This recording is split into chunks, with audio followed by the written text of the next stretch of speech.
r/Askreddit. What killed your relationship with your sibling or siblings? Backstory: my sister and I are 7 years apart. When she was in high school she started hang out with the wrong crowd and got into drugs. She stole checks from my dying grandfather and stole about $60,000 from him. It was so bad my parents changed all the locks, nailed the windows shut, and put deadbolts on their room and mine. She became pregnant, didn't stop using drugs, and gave the baby up for adoption. She went to jail a few times for selling cocaine and weed and maybe pills. There are multiple other stories that show what a horrible human she is. Fast forward about 10 years and 2 children later. Her husband started cheating on her. My parents paid for her divorce and flew all 3 of them back to the same state as us. She went behind my parents' back and remarried her ex-husband. She has made so many terrible choices that she is no one I want a relationship with. I would never go to her for advice or support. I don't really care that I don't have a relationship with her because we never had one to begin with. Damn. My adopted twin brothers won't stop having children. They started at 17 and haven't stopped in over 10 years. I think they have over 10 between them. They don't/won't work. They won't move out of my parents' house. My parents are both approaching 80, are extremely poor, and have to deal with the endless parade of shithead children from these worthless people. Adopting them destroyed a whole family. I stopped speaking to my entire family 5 years ago because of my hatred of my younger brothers. All I want to do is tell them how much we all hate them. They are a cancer that won't go away. All they do is take. I find my anger towards them getting worse every year. This borders on elderly abuse. Not much different than child abuse. The irony is that we adopted them from the worst possible home situation. They were 8 months old when we got them, in partial full body casts from severe physical abuse and withdrawing from crack cocaine they were prenatally exposed to. We gave them every chance in life, every therapist, every school tutor. They were given a normal childhood in a normal neighborhood. They have never stopped taking from my parents though. I can feel my blood pressure rising just thinking about them. She's going to be 40 this year. She's marginally successful, has a good job, projects an air of competence and goodwill, and to the untrained eye she is everything you could ever want in a person. But there is a reason she is single, has no kids, and has very few friends. She's a hateful, spiteful, drunk sister and has driven every person who got involved with her away. The type of person who injects her unwanted opinion into everything, which is only ever self-serving, causes a massive eruption which turns everything around on her, and then runs and hides in a bottle while screaming that she is the victim and lashes out like a wounded animal. Her cold-blooded narcissism left lasting scars on me. I'm younger, but in such a manipulative way that she made me believe that the torment she put me through was something I deserved. I wish I could blame drugs, or crime, or even the alcohol, because those would be things I could focus on to try and help, but she is just rotten to the core. After 36 years of dealing with her crap she pushed it too far, and I finally pulled the plug. It hurt my mother. Basically ruined my relationship with my father. But even a year on I'm still so ducking happy that I finally found the guts to tell her to get lost. It's a repost. So, in October, my brother-in-law got arrested. Charges are trafficking of a child and child enticement, prostitution. We found out when we saw it on the news. Quotes from the news from his own statements were that he was trying to pick up a prostitute, and it was suggested that an underage girl was available which he was okay with. He made bail and my sister decided that even with the charges and him admitting to also seeing prostitutes in the past, they were going to work things out. Next up, Thanksgiving. We host, and we have 2 daughters, 12 and 15. I'll let her know that she and her son are welcome. He is not. Q mom. Oh, you need to forgive him. He's really remorseful. Us sorry, not comfortable. Mom, your sister is really upset. Us, sorry, but our kids come first. Then I finally talk to my sister who says they aren't mad and totally understand.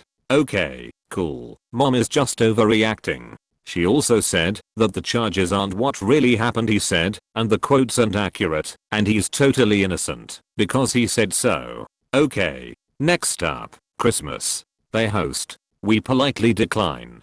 Q mom, I don't see why you don't want to go there. Us, we aren't comfortable bringing our daughters. They aren't comfortable with it. Mom, why not? Us, we talked with them, explained the situation and what he's charged with. We are not comfortable having our daughters around him right now. Q mom's grapevine with a text from my sister. I can't believe you told your daughters that he's a child molester, which we didn't. We read the charges to them and answered questions as best we could. I didn't reply. I'm tired of us justifying why we put our own kids first before him. So my sister has cut off all contact with us. Still texts my eldest. And my mom is siding with them. We don't feel we are in the wrong here. We will always protect our kids above all else. If mom and my sister feel otherwise, so be it. Update. Mom thinks I should apologize and make up. I refuse to apologize as A. We didn't create the situation. B. We didn't cut off contact completely. Not me, but this happened to my cousins, brother, and sister. Several years ago, both my uncle and aunt were diagnosed with terminal cancer the same calendar year. Even though they were both in the late stages of their respective cancers, they survived for quite some time, and so they required a lot of care. Their daughter was forced to quit her job so she could look after both parents during the long gruesome period before they passed away. Not sure exactly how long it took, but I want to say it was around a year and a half where my cousin went through mental and emotional hell looking after her elderly parents awaiting their passing. Meanwhile, her very wealthy brother lived just a few miles away from their parents, but being a VP of a very successful bank, he was pretty busy, and so was unable to assist outside of providing a tad bit of financial support to her sister while she was looking after their parents. Eventually, their parents both passed away within a few weeks of each other. While my female cousin was obviously very upset about the passing of her parents, she was honestly a bit relieved that A. her parents no longer had to feel the pain of the cancer destroying their bodies, and B. she didn't have to look after them anymore and could return to a hopefully normal life. After they buried their parents, they met with their parents' lawyer, who revealed to them that they each had a life insurance plan that totaled over $1.50 million. However, they assigned both policies to the son, and so it was up to the son to decide if he'd give any of the money to his sister, which he unfortunately decided against. He kept all the money for himself and didn't share any of it with his sister, arguing that he gave her more than enough during the time period she was looking after their parents, and that he had no obligation to share any of the money. My female cousin was absolutely heartbroken that her brother wouldn't share any of the money, and she was too mentally exhausted from the nearly 2 years of looking after her parents that she just did not have it in her to obtain a lawyer to try to get a share of that money. She just decided to cut ties with him, and so they ended up not speaking for several years. I'm pretty big on family and forgiveness, but I absolutely support my female cousin for cutting ties her brother and not speaking to him since that incident. He's a huge dirtbag, and so I'm glad they are no longer talking. Left some boxes of my possessions in her trust with the understanding that I would send her cash once a month and she would put them in a storage unit for me. I was moving to another country, you see. She then proceeds to waste the money meant for my storage on her failing finances. She then demands more cash, or my stuff would end up at the dump. I stupidly agree, and she turns round and says, "Oh, I wouldn't have dumped your stuff. No, I would have sold it on eBay." Sent her an email cutting both the gravy train and any ties we had.